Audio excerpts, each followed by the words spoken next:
Good evening, ladies and gentlemen. Welcome to the channel. It's Kane Cadmus. You know what time it is, okay? So I'm just having a little fun. And I just asked Grok, I said, give me a top 10 list. I like top 10 lists. Top 10 lists, they're very fun and very entertaining. You remember, does anybody remember David Letterman? The Late Show with David Letterman? He had a top 10 list. That was like the best thing ever. It was real silly and it was real goofy. And I'm sure that this top 10 list is going to be very silly also. And it might mess your brain up. So I have not read this top 10 list. I should have typed it. I should have let you say. I promise I haven't read it yet. This is a fresh reaction. Like I said, I'm just having a little fun. Just wanted to do a little quick video. Just to talk some trash and have a good time. But Jesus' teachings in the New Testament often reinterpret, expand, or challenge. How dare you challenge the authority of Yahweh and the Levitical priest, Jesus? What are you thinking? Or challenge what happened when they challenged Moses in the wilderness? Korah, they got swallowed up into a pit. Hey, you guys remember the time? I'm getting ahead of myself. But do you remember the time when Jesus swallowed people up into a pit? I don't remember that. I don't think Jesus is like chill. He would never do that to somebody. He would never hurt nobody. He would never swallow nobody up into a pit, rain fire down from the heaven on him. Nah, bro, Jesus is chill, bro. Jesus' teachings in the New Testament often reinterpret, expand, or challenge the application of the Torah. I really don't feel like reading all of that. Let's get to the top 10 list. Torah, Old Testament. The Torah strictly commands keeping the Sabbath holy. Oh, that's one of the 10 commandments. Keep the Sabbath holy. Can't work. But Jesus allowed his disciples to pluck grain on the Sabbath. Yeah, Jesus technically worked on the Sabbath all the time. Well, maybe we could say technically he was working. Well, he knew it was going to piss people off. Let's put it that way.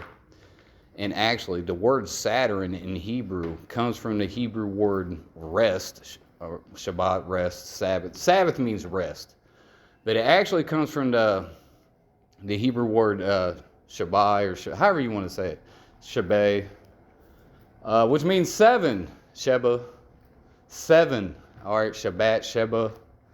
Sabbatai is Saturn. Because Saturday is the Sabbath for the Jews, right? People can argue about whether they use a lunar calendar or a solar calendar. Regardless, the Sabbath, the word Sabbath itself is equated to Saturn, because the original name of the God of the Israelites was Saturn El, Chronos. That's God of the Israelites, guys. All right. Or originally, El. And he had the Elohim, the sons of El, Yahweh being one of them. But El, Israel. I mean, El's a Phoenician god, guys. I mean, just keep your blinders on, folks. All right. But anyway, so Jesus didn't worship El, where people could say he said El when he was on the cross. But in the book of Luke, he doesn't say that. When he's on the cross, I believe he says Father, doesn't he? So the Gospels don't even agree with Jesus said when he was on the cross. I'll just go with the book of Luke myself, just to be safe, be on the safe side. All right. Even though Luke's been heavily redacted. But so, yeah, there's one contradiction. Hey, the Old Testament says if you work on the Sabbath, you get put to death. Jesus worked on the Sabbath. Eye for an eye. So the Old Testament says eye for an eye, tooth for a tooth. But Jesus said, it hath been said, eye for an eye, tooth for a tooth. But I say, forgive them instead. So Jesus is kind of saying, don't follow the Torah. He's like, you don't have to listen to that part. He told you don't have to listen to a lot of the parts. Actually, he said the only thing you had to do, pretty much Jesus said the only thing in the Torah that made any sense at all was love God and love your brother. Rest of it's just a bunch of religious extremism, nonsense, hypocrisy, control mechanisms. That's what it is. And you guys think it's holy. Jesus didn't think that was too holy. If the Torah and the law in the Old Testament was perfect, then why did Jesus flip it? He put a reverse Uno on that thing. He hit him with a reverse Uno. Yahweh says eye for eye, tooth for a tooth. Eye for eye, tooth for a tooth. Jesus says, nope. Reverse uno. You lose. All right, Jesus taught to turn the other cheek. So that's not the same. Okay, that's totally opposite. I didn't think about this one, divorce laws. The Torah permits divorce, but Jesus does not permit divorce. I thought the Torah was perfect. I thought it was eternal. Huh, Rabbi? The Hebrew Israelites told me the Torah was perfect. It doesn't even make sense. The Torah is not from God. It's not even from Moses. He said you got to feed bulls and goats to God. How is that the real God? God never told anybody to feed them bulls and goats. That's like, who am I even talking to, bro? I want to talk to the smart people. Where's the smart people at? I want to talk to you guys. Okay, where are you guys at? Everybody else, get out of my way. You're useless to me at this moment. All right, Jesus is teaching. Jesus taught that divorce is permissible only in cases of sexual immorality. Right, Jesus said you're supposed to, once you get with a woman, you never leave her. Right?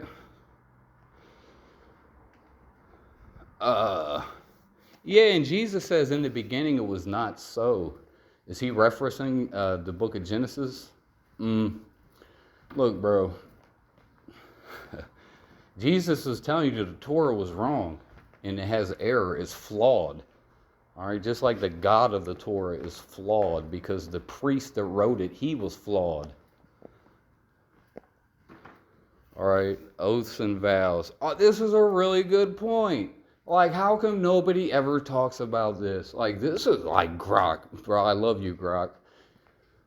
Bro, like, can we talk about oaths and vows? The Old Testament constantly says, swear by the name of Yahweh. Swear unto the name of the Lord. You do all your oaths unto the Lord. But the New Testament, that's in Matthew the 5th chapter. It says not to swear oaths at all, but just say yes or no. Because you know how people, especially religious people, when they take an oath, they want to invoke the name of their God, do a big lengthy oath. The Freemasons do that stuff. They do big lengthy oaths. They take it a step further with symbolism, with the noose on their neck and exposing their chest and doing weird stuff with daggers and laying down in coffins. They take it a step further. All right, hi, that's like D&D LARPing type stuff. I'm going to go be a Freemason. I'm going to bust out some dice in the middle of the thing and be like, oh, y'all lose, I win. Will they kick me out the temple? Get out of here, bro. I'm not with it. I can't even get down with that Freemason stuff. You know, all that stuff, all these extended oaths and swearing unto your God. We don't need none of that, okay? You're just full of yourself, okay? You're just doing a bunch of hot airs coming out your mouth, essentially. But anyway, so the Old Testament is all about taking oaths and swearing oaths unto Yahweh. That's what the scribes, Pharisees, Sadducees, that's what all the Jews would do. But Jesus is like, nope, bro, tell me how he follows the Torah. Somebody explain that, or the Old Testament. Somebody explain that to me. Oh, something went wrong. Oh, we're going to get the thing back. Ooh, I got worried for a second, guys. Divorce, oaths. That's a really good one. Food loss. Nah, I disagree with this one, Grok. So I didn't make this list, guys. I just wanted to see what Grok would say. But you could say this is a contrast. Because, you know, the Old Testament, I would agree with the Old Testament when it says, do not eat pork, and don't eat rabbits. And I'm not eating no rabbit. I ain't eating no squirrel. I ain't eating no pig. Even Marcion taught that you should not eat pigs. All right, Marcion, he said Yahweh is not the father of Jesus, yet he still taught not to eat pork. Now, you can do whatever you want.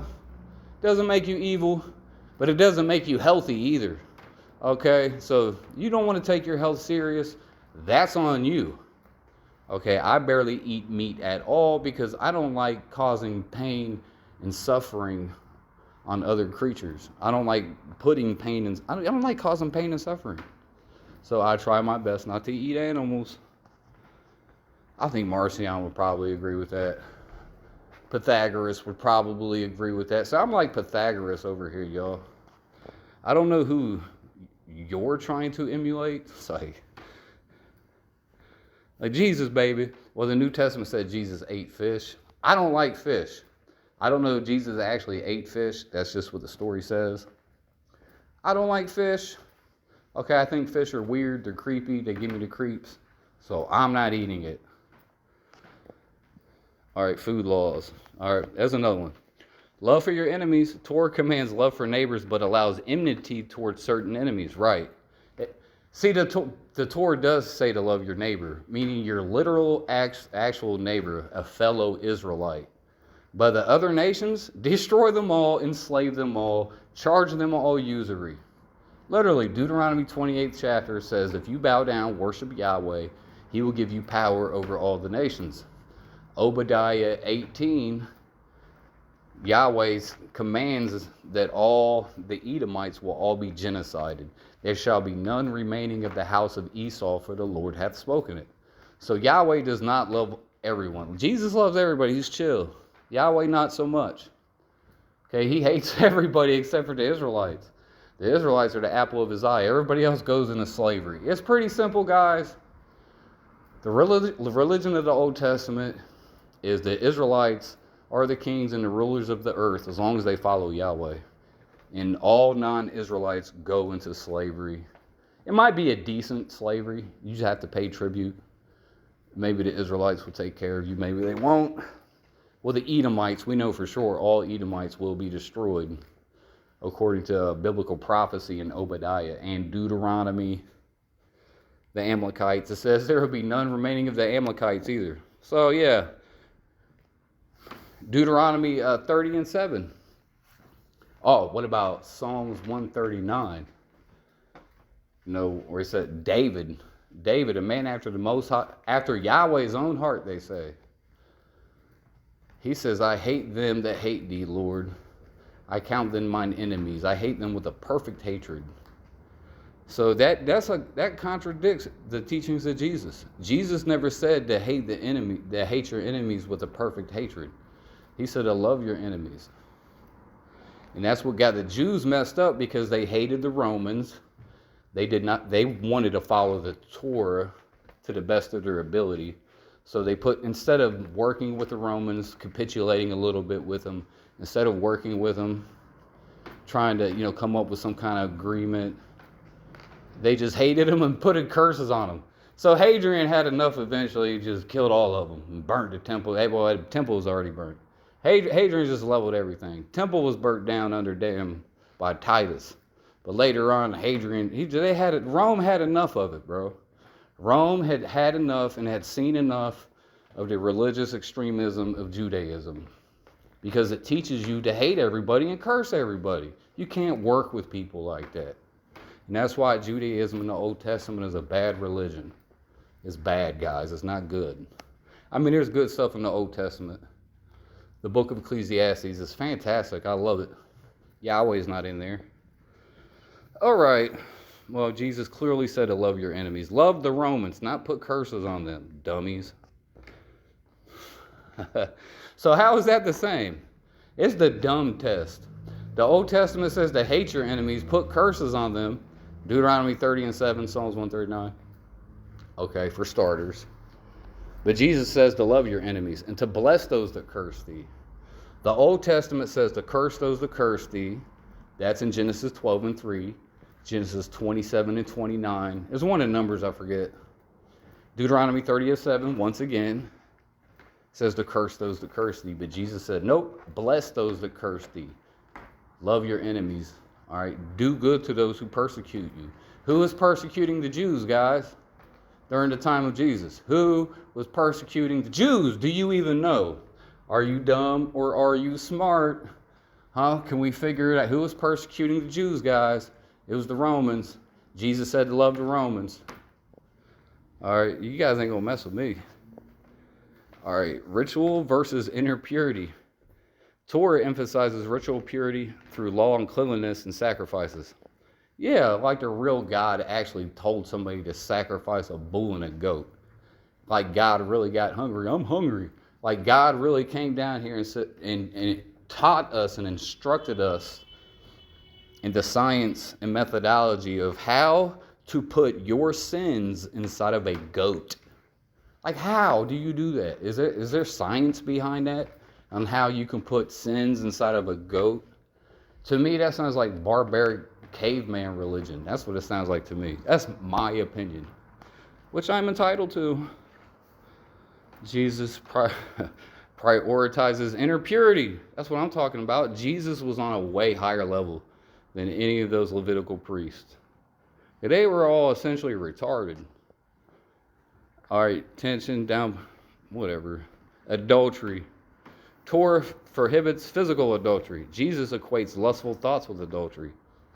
I don't know if that's a contradiction, Grok. You can't have given me a better. That's not that. I mean, that's a slight contradiction, barely a contradiction. I mean, we could have got a better top 10 list than this. How about how I got to add stuff to the list? In the Old Testament, Yahweh puts evil spirits on people. He sends lying spirits on people. He puts demons on people, but Jesus exorcises the demons off of people. That's a big contrast. In the Old Testament, Yahweh tempts people. In the New Testament, God does not tempt. Satan's the tempter. Oh, I guess Yahweh's the tempter. So, bro, come on, guys, don't play with me. Sacrifices. Jesus emphasizes mercy over sacrifice. I desire mercy, not sacrifice. Well, the Old Testament clearly requires sacrifice. This is a gigantic, glaring contradiction. You know, Christians cling on to this prophecy in Ezekiel 33. Oh, not Ezekiel 33. In the book of Ezekiel, let's all through the book of Ezekiel, through the later chapters. But all through the book of Ezekiel, excuse me, let me reframe myself. I had a Christian the other day, like last week, I talked to him, an old friend of mine. He quoted the book of Ezekiel and said that's proof, you know, that there's prophecies talking about Jesus. You know, oh, the Jesus, he is prophesying the book of Ezekiel. But I asked him a question. I said the book of Ezekiel says they're going to build an actual temple and sacrifice bulls and goats to Yahweh. And Jesus was clearly against sacrifices. So that's a contradiction. How are you going to try to harmonize Jesus, who was clearly against sacrifices? How are you going to try to harmonize him with the book of Ezekiel that says they're going to build a physical temple and sacrifice bulls and goats? That's non-harmonizable. That's non-harmonizable. Jesus said that we are the temple, 1 Corinthians 3:16, that ye are the temple of God. So the temple of God's not made with human hands. That's in the beginning, that's in Isaiah also. But Isaiah also, in the end of it, says that they're going to build a temple and sacrifice bulls anyway. Well, actually, I don't know. Does Isaiah, I don't know if it speaks of a temple. I got to read it again. But it definitely says there's still going to be animal sacrifice at the end of Isaiah. At the beginning of Isaiah, Isaiah seems to be against sacrifice. But at the end of Isaiah, he seems to be for sacrifice. Very confusing. But I know Isaiah has multiple authors. How does Cyrus make an appearance in the book of Isaiah? So that part was clearly added later. Cyrus did not live during the time of Isaiah. So there's a lot to it, guys, and I'm just going off on a rabbit trail, and now we're going to get lost in the woods. Let me get back here. Sacrifices. So Jesus was against sacrifices. Old Testament was for sacrifice, except for the prophets. Jeremiah, might he be the coolest of the prophets? I'm not really into the prophets. I don't even like reading those old prophetic books. I think they're boring. There's some good stuff in some of them, maybe. Not really. Let's be honest. They're not the best books, guys. I've read way better stuff, like the New Testament. All right.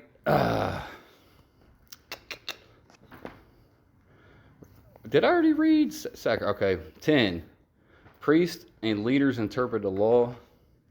Jesus claims personal authority to interpret the law. You have heard it said, but I say. See, you have heard it said.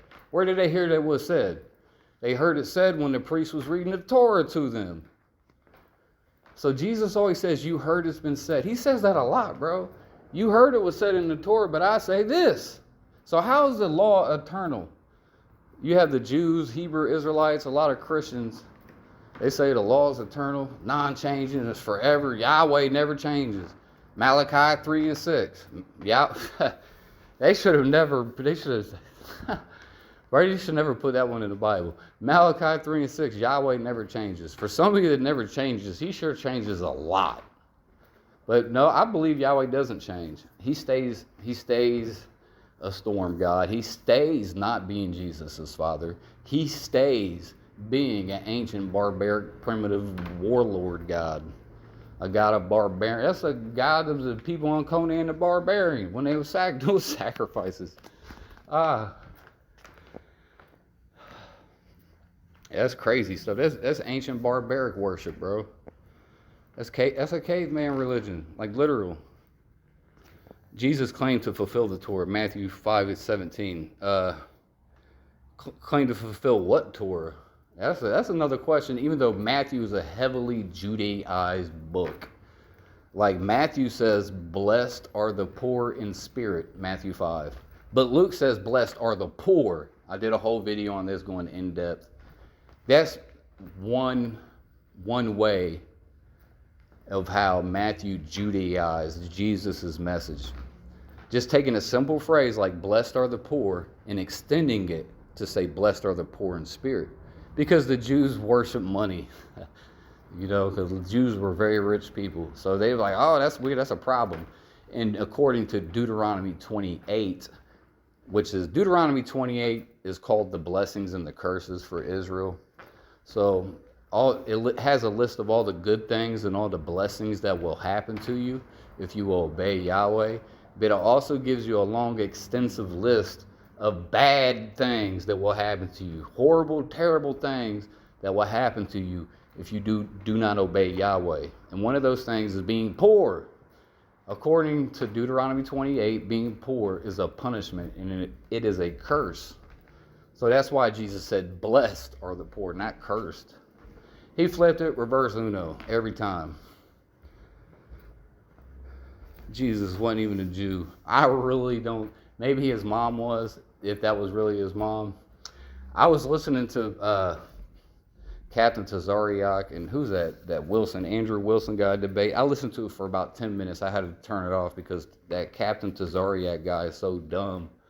Like, I like him, but he's like really dumb, very dishonest. I had to turn that thing off. I mean, they're both dumb. Andrew Wilson's dumb too. Because there's two different genealogies of Jesus. That's a contradiction of the New Testament. There's a genealogy for Jesus in Matthew, and there's also a genealogy in the book of Luke. One of them, the one in Matthew, says he descends from David through David's son Solomon, but the one in Luke says he descends from Nathan, from David's son Nathan, the prophet. Okay, they didn't know where Jesus' father came from. Nobody knew who Jesus' father was. Paul, the earliest Christian author, does not mention the birth, doesn't mention Joseph, nobody, Mary, nothing. Okay, all that stuff was added in later. They're trying to figure stuff out. They're trying to harmonize Jesus with the Old Testament, which can't be done. Okay, they're essentially trying to mythologize Jesus, essentially. Trying to link him to King David through his father. Because according to the Old Testament, you're an Israelite only if your father is an Israelite. The mother does not matter, according to the Old Testament, not according to modern day Judaism. All the genealogies in the Bible are all men, including the ones in the New Testament. So they was trying to trace Jesus' line back to David. But they messed that up. It's like, you want them next time, let's make... And that proves they didn't all agree with each other. All right? And if Matthew did know Luke, well, maybe Matthew knew Luke, or Luke knew Matthew. One of them didn't like what the other one said, that's for sure. It's probably Matthew. Matthew's the one changing everything. I think that much is apparent. Matthew changed a lot of stuff. So, I don't know. That's a whole other talk. And that's all I got right now. I'm done.